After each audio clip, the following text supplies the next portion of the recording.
Hello once again, team. Welcome to the channel. Today slightly different for our latest video. We're going to be looking at a newish fishery. Not brand new, it's been open a year or so, but it's newish, it's establishing nicely. And what we're going to do is a bit of a hybrid video in the respect of a fishery owner, a very well-known match angler, the pioneer of commercial angling, Steve Gregory. So we're going to have a chat with Steve, see how he's come to acquiring the fishery, talk about his history and background of fishery management, and we'll extract that audio and pop that into the podcast. So it's probably going to be the first time I've done it will be the first time I've done a podcast face to face. If you've not checked out my podcast before, just Google 2 pints of maggots and a packet of hooks, the fishing podcast, and you'll come across it on various different platforms. And hopefully Steve's going to show us around the lake. I'm going to have a bit of a fish. It's a mixed fishery, which I really like. It appeals. It's not just carp and F1s. Every time that float goes under, you don't know what it's going to be. So that's what I'm really looking forward to. I have fished it once before in a match, but the conditions weren't great. But I still had 38 pound of silvers, so you can't really argue with that, can you? So let's head up there. I've got to wind my way through the Lincolnshire countryside. The fishery is called Hall Farm Fishery, and it's sort of northeast of Lincoln City. So let's get up there, let's have a chat with Steve and have a wander around and do some fishing. Well, here we are. This is Hall Farm Fishery, and this is owned by Steve Gregory. Let's have a little look around, do some other shots for you in a bit as well. It's almost like two canals that run parallel to each other that are linked at the end, and you can see just at the end there where I'm setting my gear up, the main man, Steve Gregory himself. He's going to be talking us through some tactics on this relatively new fishery. It's only been dug out properly for about a year or so, but it's a real mixed water, and that's important for me because as much as I love F1s and carp, you might have got the drift now that I love my silverfish fishing as well. So we're going to have a two-pronged approach today. I'm going to fish with natural baits, maggot, castor and some worms over a little bit of ground bait, and Steve's going to fish his preferred expander pellet tactic that he uses on here, which hopefully if you guys come along and visit, you can sort of replicate and have a good day's fishing. There are regular matches on here as well. There's a midweek open and also on a Sunday. So well worth a visit. So let's get tackled up and let's do some fishing. We're all set up. Hall Farm Fishery. What peg's this, Steve? That's peg 4, I'm on peg 5. Peg 4 and 5, and there's 12 in total. And as I said at the start, it's almost like two canals that are adjoined at the end. There he is, there's the expert. You'll get to learn a lot more on this video because there's a proper angler who's showing you what to do. So it's a bit of a hybrid is this video, because we can talk a little bit about the fishery and the tactics of course, but also a little bit about Steve himself. So I think Steve, for me, it'd be fair to say you were a bit of a pioneer in commercial angling. Is that going too far? You're very modest. I suppose, yeah. I suppose it was really, because when I first started off doing the pace fishing at Drayton, there was nobody really doing anything like that, and it was a bit of a novelty, to be honest, like, because everybody was fishing sort of like pellets and, you know, corn and stuff like that. And then when the pace came on the scene, it just took over completely. And what year are we talking about when we talk about these big match weights? You were breaking 5-hour match records and all sorts. So what? 90s? In 97 was the first year I did it down at Drayton. Yeah. The British record stood at £199, and I got £304 something. And yeah, it was a bit of a novelty to be honest, like, and everybody said, no, it's a one-off and all that, but it turned out not to be at all. That's right. And from those big weights, this is my first chuck, by the way. Steve's been fishing a while, that's my excuse. From those big weights, you was obviously using a recipe of your, if that's the right word, a bait of your own, a paste mix of your own. That's right. And did that then lead to you starting Miracle Baits? It did, yeah. I mean, the fact of the matter is, I was winning all the matches down there, and a lot of people refused to fish because obviously I was winning unless I would let them have some of my bait. So it started off, I was mixing all the baits up and even soaking the pellets and selling them to the anglers on the bank. Yeah. So that they would actually fish. And it just sort of spun from there, to be honest. Yeah. Now, this fishery now, All Farm, we spoke before the camera started rolling. How long have you been here? About 2.5 years I've been here altogether. I mean, we bought the property, it was 2 cottages and a little bit of land, and decided to turn the 2 cottages into 1 house. Yeah. And build a pond in my back garden, which, hey ho, this is it. You wasn't planning on building a fishery then? The plans were to find a fishery elsewhere and obviously have a fishery not on site, basically. Yes.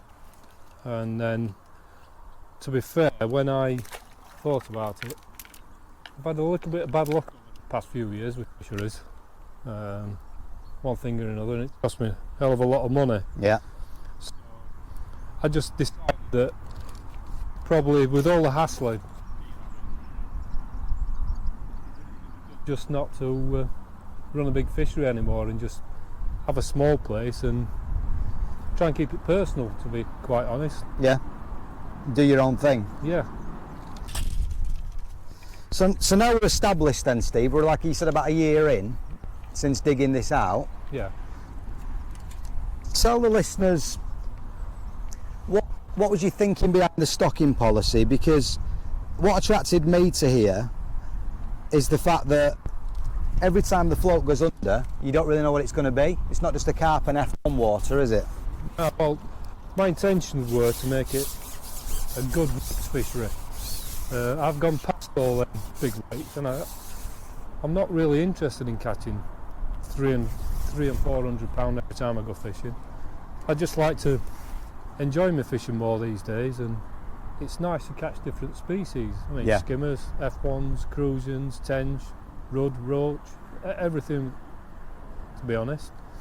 And I thought if I can make a nice, decent mixed fishery, it might attract, I'm not saying better stamp of angler, but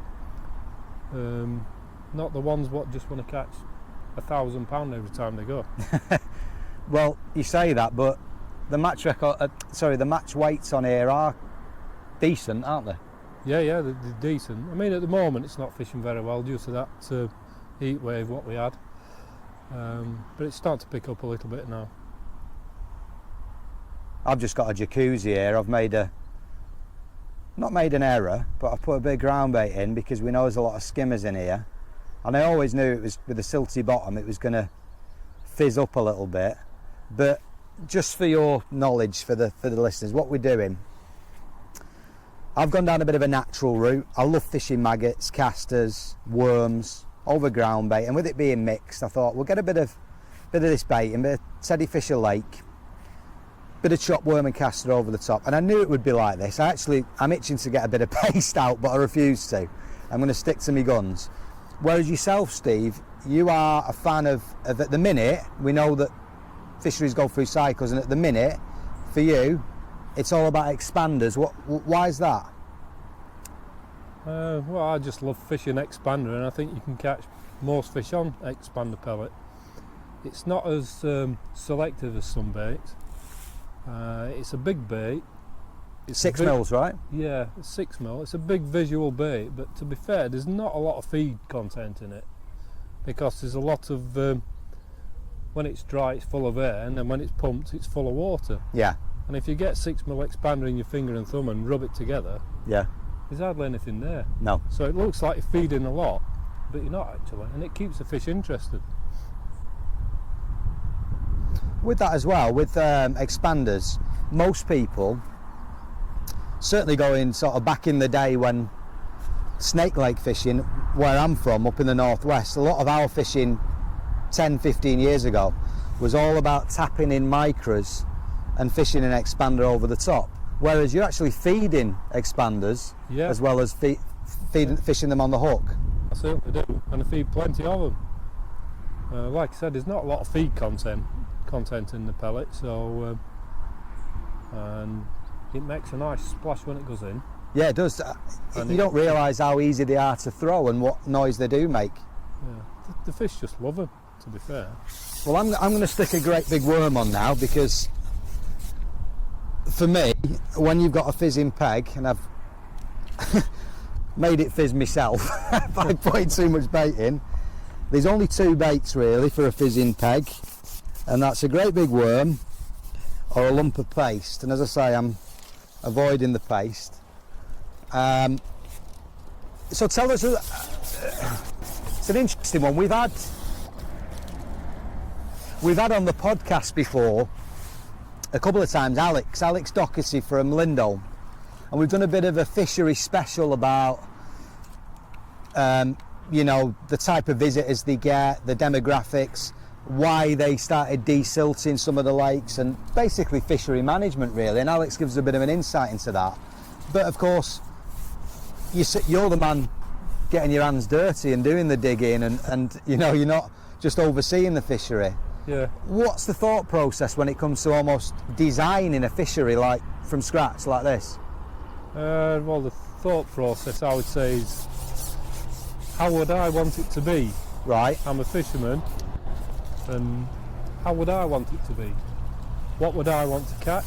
What's the depth? Yeah. Varying depths, so different times of year they'll move into different areas. And basically just trying to keep the majority of anglers happy, because I'd sooner not just go down the single species list like carp or just F1s, because then it's just a bit boring. You find that some people turn up fishing for F1s and want to catch 3,000 F1s. And this place here, you just don't know what you're going to catch. Now I tell you what, I can't believe it, we are in end of August and I haven't had a tench since April. Yeah. So I'm hoping for a tench, and I know there's some in here. So just for those as well thinking of coming along, location wise, we're on the Rugby Road from Lincoln, so about northeast of Lincoln city centre. Species, we know there's a bit of everything, but what about those visitors that want to come and try and target the bigger stamps? So biggest fish we're thinking is between what, 15-20 pound? Yeah. What about tench? How big do they run to? Tench go to about, I would say, £4. They're not massive at the minute, but they are growing. Barbel? Barbel, biggest will be 6.5. Really? Yeah. Okay. And these bream, I've just had my first fish then, a little skimmer. We talk about skimmers, but I've seen some of the pictures from here, and last time I fished a match not long ago, weather wasn't great, but I still managed skimmers. They were going up to like £3. You can't really call them skimmers. Well, I just call them skimmers. What's the biggest bream then? I'd say £3.5. Yeah. But the amount what's in it is colossal, and obviously at some point I will have to thin them out, but I mean, it's not uncommon if you come pleasure fishing to catch over £100 of skimmers. On here? On here, yeah. Wow. Or if you target the chub and hide, you can catch £100 of chub and hide. So for silverfish anglers, it's really ticking a lot of boxes. I was saying to you before, I remember a chap when I was fished that match a few months ago, peg next to you at the end there was catching a hell of a lot of chub, hide, all sorts, fishing shallow. So yeah, I can imagine. It's nice to catch different species. Right. Oh, one. He come off. That was an F1. Yeah, no, I'm all for it. I'm all for every time your float goes under, you don't know what it's going to be.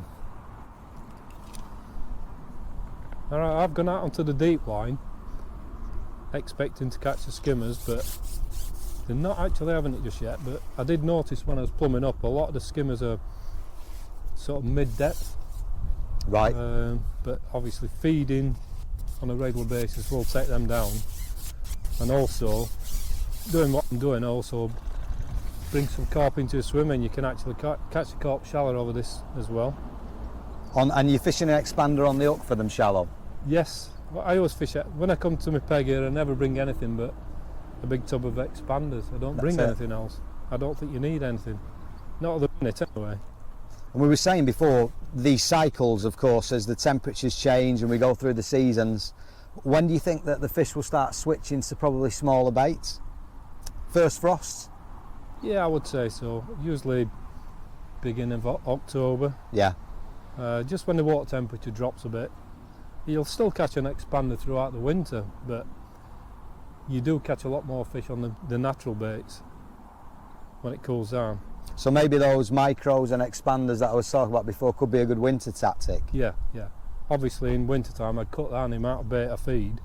Yeah. And just do it on a smaller scale, probably put a pot on rather than loose feeding by hand. So the logic, I mean, my logic isn't working right now, just the one, the one fish, but what I've done, I've put a ball of ground bait here in this deep water, just the one with a little bit of chop worm and castor.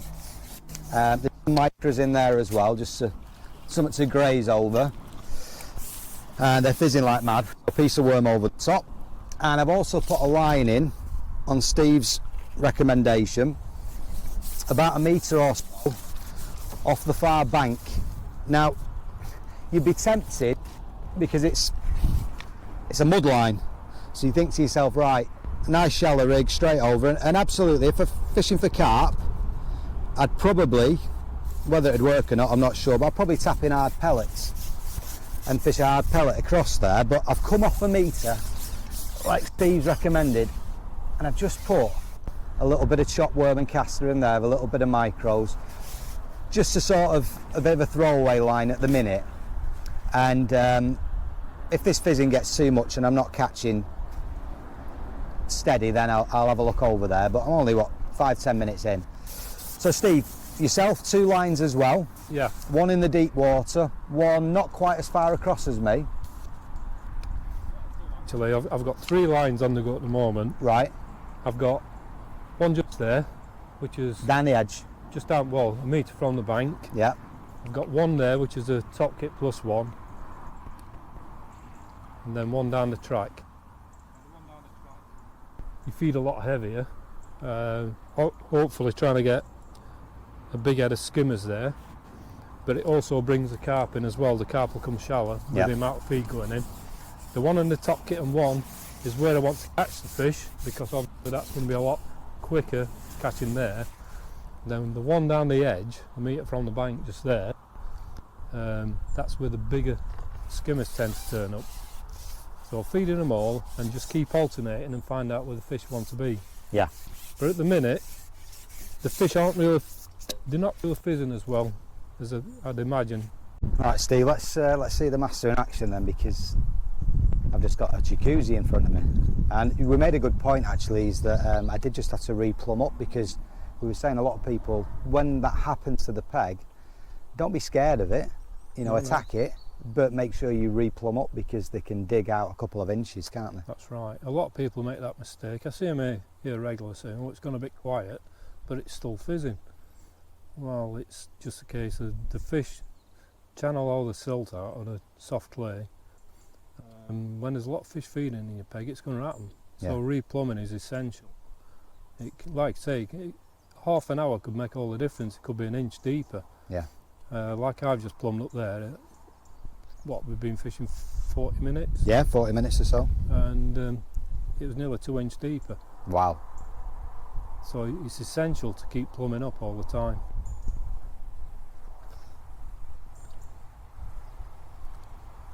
So let's have a little think about, because, well, oh, there we go. What's that one? Good timing. We'll have a little look at your work.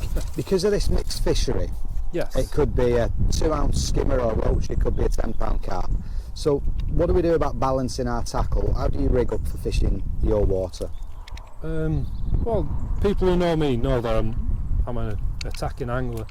I always fish everything positive. I don't like to think of the scenario getting broken, so I always fish. No. I always fish heavy. I don't use hook lengths. Never have done. Never will. Oh, you fish straight through? I always fish straight through. Right.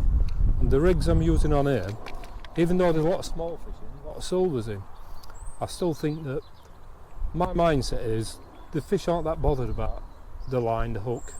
They see the bait and they take the bait. Because my rigs here are just the line is, it's 0.16 midi low vis, Yeah. straight through to the hook. It's about £5 on old money. Yeah, the hook is you can't actually buy these anymore. These are my favourite hooks, midi 8 to 313. Now that's 14, but sometimes if I'm bagging, I'll even go to a 12. 12, yeah. Because when you put a Big baits. you put an expander on, even on that 14, it buries it, so you can easily get a 12 in. Yeah. And I can't see the point in fishing small hooks and pulling out a fish. Plus the line needs to be durable. Yeah, it's no good fishing something like 12 line, because if you're catching a lot of fish, your line's rubbing on your net all the time. Yeah. Your shot or your stocks keep sliding up and down, and it's all abrasion on your line. Yeah. And to make sure that it's going to last, I'd like to think that the rig's going to last at least one session, if not more. I always fish like I do. But like I say, the shotting pattern's simple.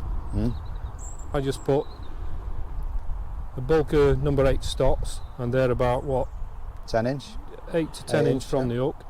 I don't have any droppers because I like to think that the expander, that last few inches, is going to fall slowly, and then the fish down there see dropping nice and steady, and you do tend to get a lot of bites straight away as soon as it settles. Yeah. So Elastic? well, what I've got in here is the midi solid high vis. I think it's 8 to 10, the yellow stuff. That's quite light then, really, isn't it? Well, it is, but to be fair, I think it's a lot higher rated than what they actually say. Ah, I see. It's quite it is quite a thick elastic for an 8 to 10. Yeah. But it's got a lot of power as well, because I can catch 10, 12, 14 pound fish, whatever, on here, and I can handle them easy with this. I don't have any problems whatsoever. I don't think you need to have too heavy elastic when you're fishing for a mixture of fish, because then you're going to start bumping the smaller ones, the skimmers and other things like that, the F1s. And with a puller kit, you take your time, no problem. Yeah, with a puller kit, and especially if you've got a bead on, if you are struggling, you can always just tighten it up there. Slide your bead down a bit, just get a little bit more tension in it. And what's that float? Well, the floats where I use I ain't got none available, but the Dean Townsend We'll float, have a zoom in a minute. Yeah, they're just Dean Townsend floats, that's one of his, but I'll show you on the other one, because I've changed the colour on them, and put that down for a second.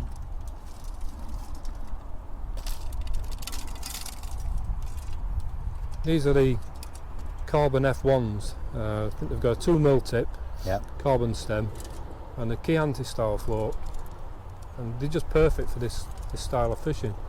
I just love them, and Dean Townsend floats are, in my opinion, they're the best floats you can buy. Solid, yeah. They're absolutely bomb proof.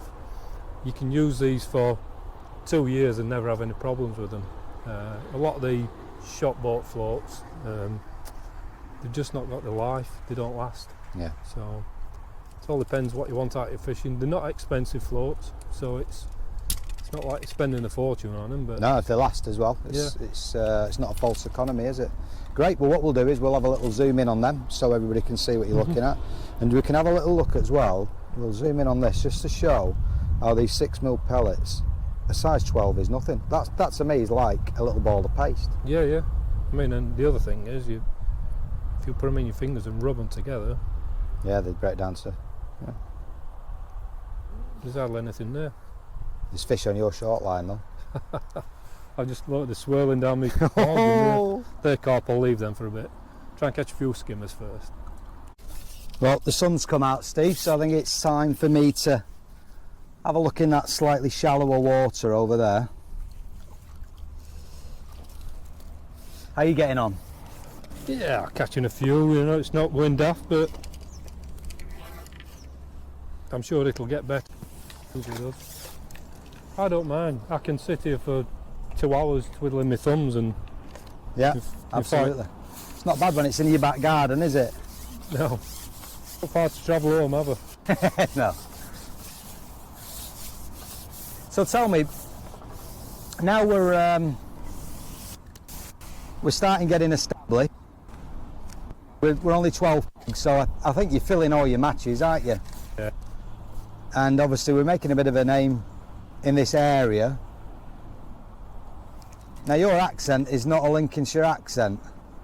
No, certainly isn't. So tell me, how long have you been down here and what made you move to this area? Well, I moved to Lincoln, well, what will it be, 15 years ago, Yeah. from Sheffield. Grew up on a rough council estate in Sheffield. Got to the point where I didn't like what was happening on there, so we decided to move. Yeah. And decided to move down Lincolnshire, somewhere rural. So we moved down this way.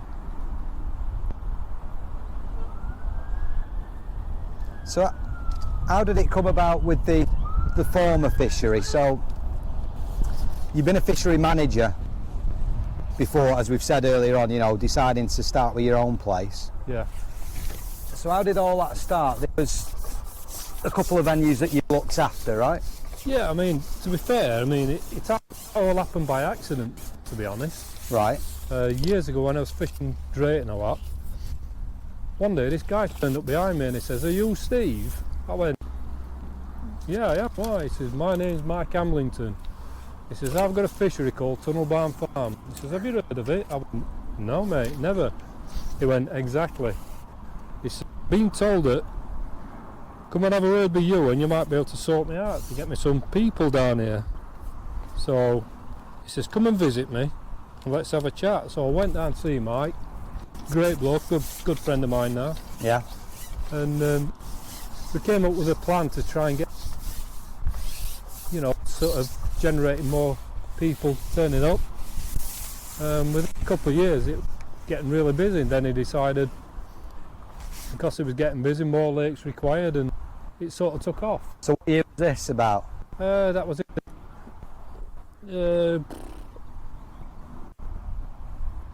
Late 90s I think it was. Yeah. Late 90s.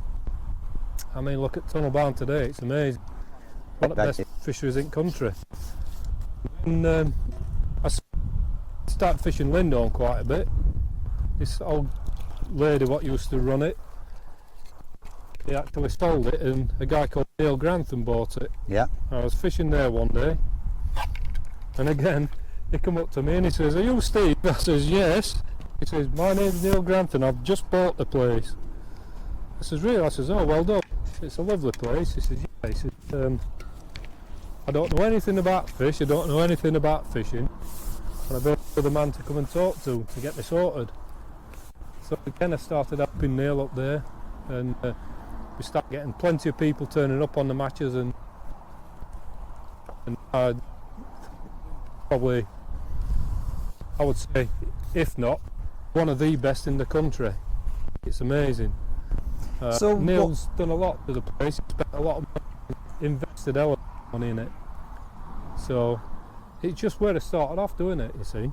So in what capacity? I mean, getting people to fish matches and spreading the word is one thing, but to develop a fishery for commercial use is another beast. So was it like a consultative basis or what? Well, yeah, it's consultancy, unpaid consultancy. I just try to help them out like I try to help anybody I can, but it's just nice to see that your advice and help pay off. Yeah. To this day, I mean, them two places are just unbelievable. And it's nice to know that somewhere down the line I had a little bit to do with that. Yeah, a bit of history behind it. Yeah, yeah. Well, that's interesting. So I've gone straight across. I've not fed anything since the start, when I only put in a tiny little toss pot of micras. I'm just a bit of this worm mush, Yeah. which is chopped worm, chopped casters, and a little bit of mushy micros, in about, what is that? 3.5 foot. 3.5 foot. And 2 little babby carp. What tends to happen on this place, early in the day, there's a lot of carp across, but later in the day, they tend to come down the track shallow and then short line as well. Yeah.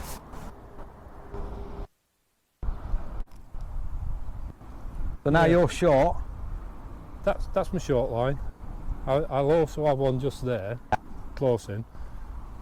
The top kitten one in there it's an amazing line to fish, and it's so quick when they turn up there, especially them 2 to 3 pound skimmer. Yeah. And if you can get on a chuck at that distance, you're laughing. It's a little bit slow today though, maybe because it's just really muggy, isn't it? It's very humid today. What do fishery owners get wrong? What do they get wrong? Yeah. Quite a few things, to be honest, but I'll tell you one of the main, probably the main thing, is greed, money. Greed? Yeah.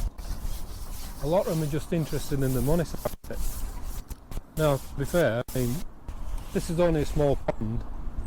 I'm not going to make a lot of money out of this. In fact, it probably don't make any money because what I actually take on it, I'll invest back into it. Yeah. But some of them, the only thing they're interested in is money. Now, I know that's not the case with a lot of them, but I think they sort of get to the point where they're not interested in fishermen. They're not interested in how they feel, what do people think about the place.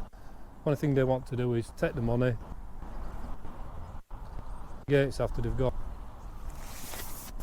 Well, I think ultimately would impact fish welfare, no?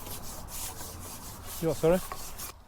I think that would impact fish welfare. If they don't care about the customers, then I certainly won't care about the fish. It's an instant win.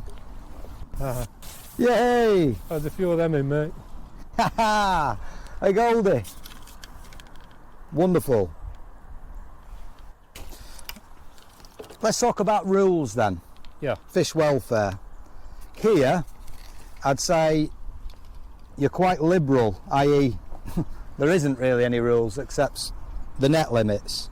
Why is that? I'm a fisherman myself and I don't believe in stupid rules. You go to some places and it takes you an hour to read all the rules. Yeah. And a lot of them, nothing to do with fish benefiting the fish or the fishery. It's just some anglers get beat by a certain method and they just want it to get banned because Yes. it doesn't suit them. And a lot of fishery owners actually take notice of it. My way of thinking is, let people do what they want, as long as it's not detrimental to the fish health or to the fishery. I allow meat in moderation. Yeah. The only thing I don't allow is I don't allow floating baits because that can ruin a fishery, and I don't allow tapping. Right, okay. Because tapping just annoys me for a start.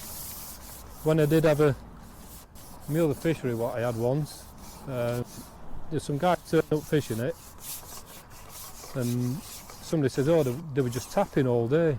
So I went the next match, I parked in the car park and watched them all day, never fed a single pellet, just tapping the water. Right. It was heavily stocked with F1s, obviously, and they never fed a single thing. So at the end of the match, it says, that's banned. Why? Because we're catching fish. I went, no, because you're not putting any bait in. If everybody started doing that, Fish would die. didn't have banned it, to be honest, but I'm not one of silly rules. No.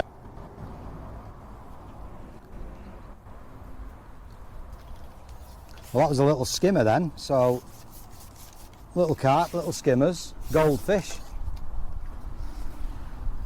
I've got some carp shallow in my peg now, but Have you? I'm not going to fish for them just yet. Some big F1s I've seen and some carp, even on the short line as well.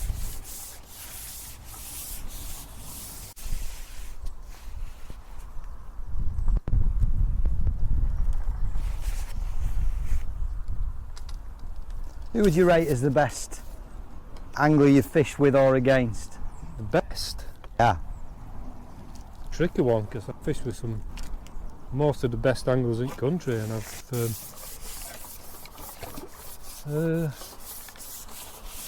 what would I say the best? It depends what you mean by the best. Is it person who's won the most, who's done the most? Well, it might be a name that we wouldn't necessarily associate. You know, it's easy to say Alan Scotton or Bob Nudd or whatever, but well, no, I mean, to be fair, I've got respect for all the top anglers what do really well. But I suppose one of the anglers what I had a lot to do with a few years ago when I was with MAP, yeah, was Darren Cox. Yes. And Darren Cox is just an amazing all-round angler. His skills and his knowledge is absolutely out of this world. And I would say I would probably class him because he's a really nice guy as well. He is, isn't he? I've got a lot of respect for Darren. And yeah, Darren Cox. Well, one for the listeners, if you've not listened to the podcast, have a listen. Darren Cox, episode 6, series 1, I think. Sometimes we get a couple of older anglers. Yeah, we do. And they can't fish 12.5 metres a pole. Does anybody use a rod across? Little method? Yeah, they do. We get some old guys coming on, and they just fish waddler. Yeah. Some of them not very well, but they always catch plenty of fish. There's a couple of guys actually, a couple of old guys that come, and they fish waddler and they fish mussel. Mussel? Yeah, and they always do really well. They catch a lot of big carp, and even some big eels as well. Eel? Yeah. Never caught an eel? I had one last week, first one I've caught in here. Do you have any problems with otters or out like that? No, not at the minute, fingers crossed. What few I've got left. Yeah, there's a lot of fish out there. So you've gone shallow now? No, I've gone back. They just, I don't know, they're not really feeding properly yet. If I just give them a little bit longer, they might do. Getting a lot of liners. Seems to be a lot of fish up in water today. It must be air pressure. It's unsettled them a little bit. Last couple of weeks, since that heat wave finished. Me personally, I think anglers take enough notice of the weather. Oh well, to be fair, weather makes a massive difference to the fishing. Pressure changes, temperature changes, phases of the moon, all stuff like that. It all does pay a massive difference in your fishing. Got a flying skimmer. But most of all is the air pressure. Yeah. But one of the biggest problems most fisheries have faced this year is the sheer temperatures. I mean, water got up to 27.7 degrees. Bath water. Well, it's tropical fish water, that is, and cold water fish just don't like it. I'd lost a few fish through it, and it's a bit distressing, but there's not a lot you can do. You can't turn the sun down, unfortunately. And with all this climate change, I guess it's something we've got to get used to anyway. Yeah. Looking at your tan though, you don't seem to mind. Well, I'm always outside. I'm not an indoor person. I'm always out finding things to do. There's always plenty of work to do, so I don't shy away from work, and never have done. If it needs doing, I'll do it.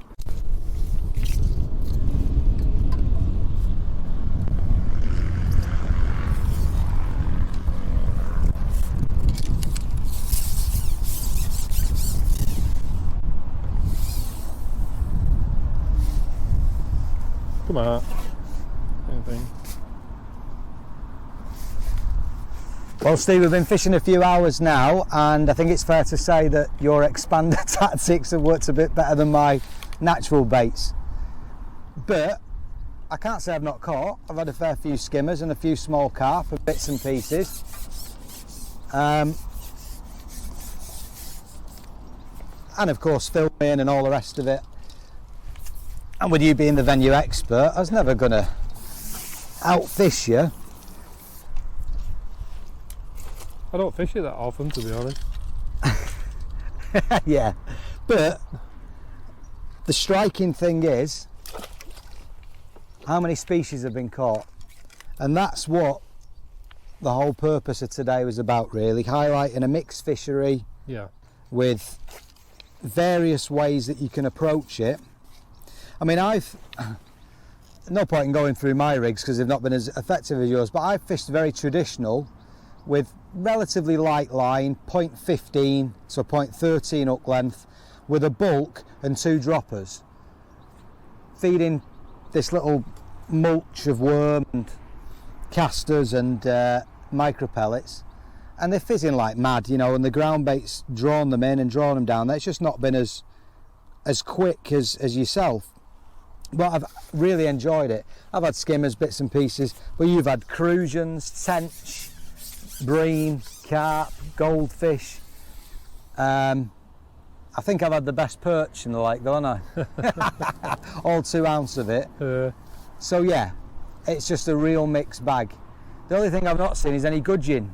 No, there's no gudgeon in. That's a good thing. I drew the line at gudgeon. Yeah, absolutely. The thing is, the carp haven't really fed today. It's just one of them days where they don't want to feed. But having said that, you don't need to catch carp to do any good. You can fish for, like I say, you can fish for your skimmers. You can fish for F1s, and you're going to do all right just fishing for whatever you want to catch.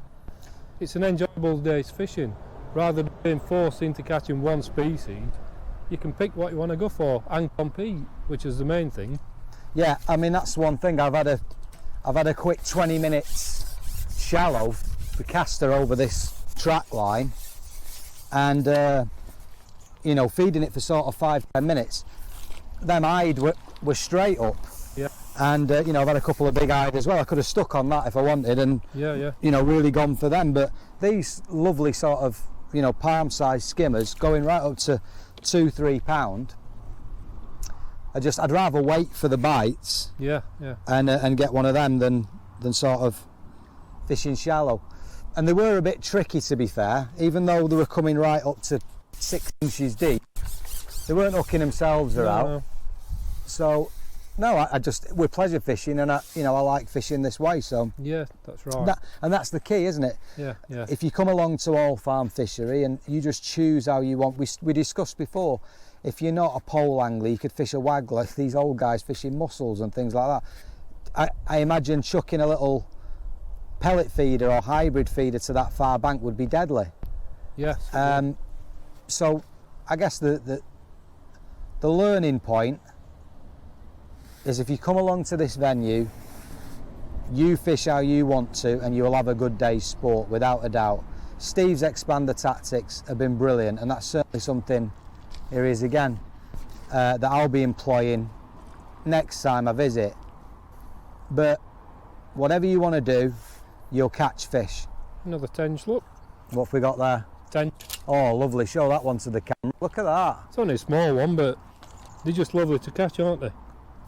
Yeah, I'm jealous. There you go. Beautiful. All on these, real simple. That's all you've got. Expanders on the side. I don't bring anything else to the bank. I don't feel like I need to fish anything else at the moment. Fantastic. I've got 100% confidence that it's going to work. So it's just a shame some other people don't take note, because I hate to see people not catching fish when there's fish to be caught. Oh, I'll certainly be taking notice next time I visit. Be expanders all the way. But I will have this backup. I will have some natural baits, and I think the ground bait is interesting because it's definitely concentrated the fish in one spot. Another skimmer? Yeah. Small one.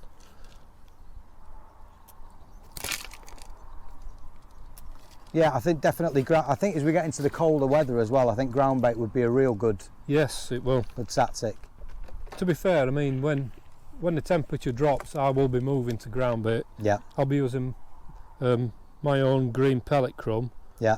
And I'll still fish an expander over the top, but I will have backup baits like maggot and worm as well, because sometimes it can change, and it can change quickly, and if you're not prepared, then you can fall foul of that. But obviously this time of year, I know for a fact that I'm going to catch on these, so that's the only thing I bring with me. And what is there? What's the match record so far? It's not much. I think about £160, but I don't really want people coming catching £200-300. Which is what we've said. To be Absolutely. steady fishing. Oh. Well, there you go. I mean, you've had 4 fish whilst I'm still waiting. These F1s get tangled in your net though. They do.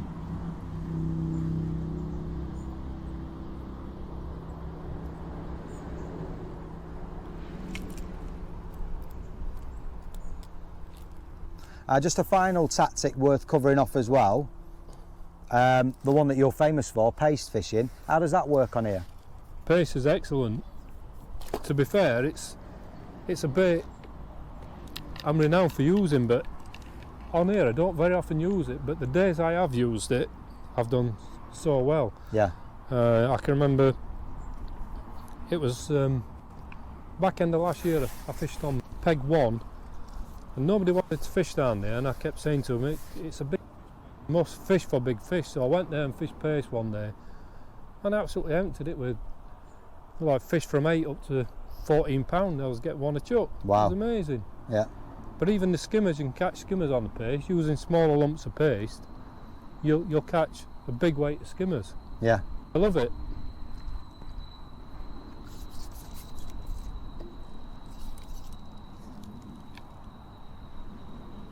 Now, Steve, it's been brilliant. So I think what we'll do is we'll fish for a little bit longer, and then we'll give ourselves a little bit of a catch shot. Yeah, nice one. Right then, Steve, this is it. I just want to tell the viewers, listeners, that this wasn't a match, but we went away what we've had, because we fished for what, 4 hours or so, Yeah. On and off. So overall today we think Expander's definitely better than the natural baits for sure, but it was a cycle, I guess, and the day started off slow, then the skimmers came on. Yeah. Carp haven't fed, have they? No, not at all. A few F1s have fed, just the odd small carp, but it's been like that on and off for the last couple of weeks, so it's just one of them things that's fishing, isn't it? Of course it is. But we are going to have a little weigh-in, even though it's not a match. I must stress this because I've been battered.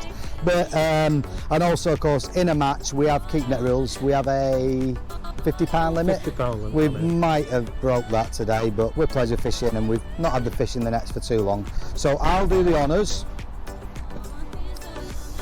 So I'm happy to take the strain.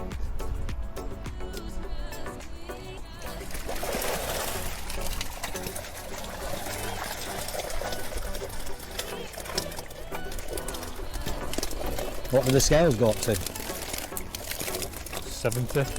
We'll be alright.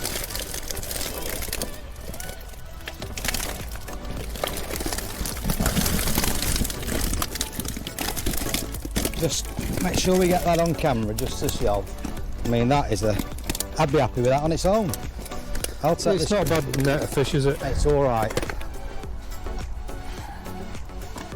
Right, just for the camera, I'll give you. I give you 74 dead, yeah.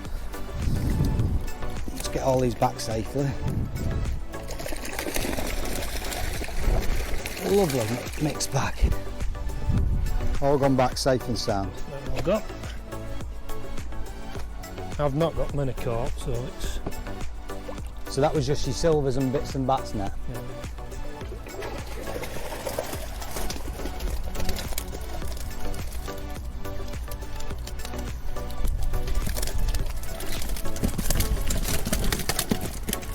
Show the camera. So mainly F1s, a couple of small carp.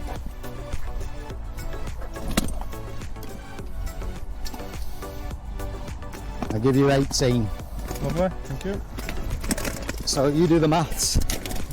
74 and 18. So 92. 92. £92. Well done, buddy. Cheers, mate. Pull my pants down. Now it's my turn. It's steady fishing, isn't it? Of course it is. It's nice to catch skimmers. I love catching skimmers. Alright, my turn. Make sure them scales are zero. Now look, I'm well happy with what I've had, to be quite honest. Thing is, I know how to fish it, so I've got the best excuse going on, so. But you've still got a cracking net of fish there, mate. Absolutely. There we go.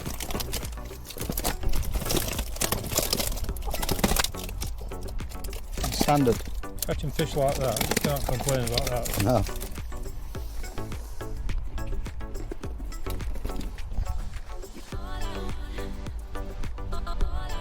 I'll give you 37 there. 37. Only £40 behind you, and silver's net. But let's see if the camera can see me. Like a hide, perch, roach, bream. Oh, just put him back there. Look, there we go. Hopefully he'll wait. And then there's not a great deal in here.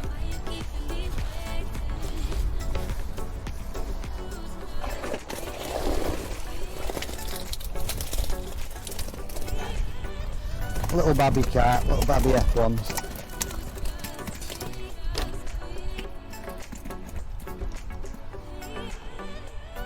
An 8. 37 and 8 is 45. Well done, mate. Can't argue with that. £45 considering carp aren't fed. Yeah. It's still not bad going, is it? Like I said, first time, it's only the second time I've been, and the first time I came, fished that peg there. On a match, it wasn't great, and I had £38 of silvers that day. Yeah. So, can't argue with it at all. No, it's been brilliant. Fish are going to grow, aren't they? So it's quite going to get better as well. Brilliant. Great day's fishing. Thanks a lot, Nice mate. one, mate. Nice one. Thanks very much. Cheers, buddy.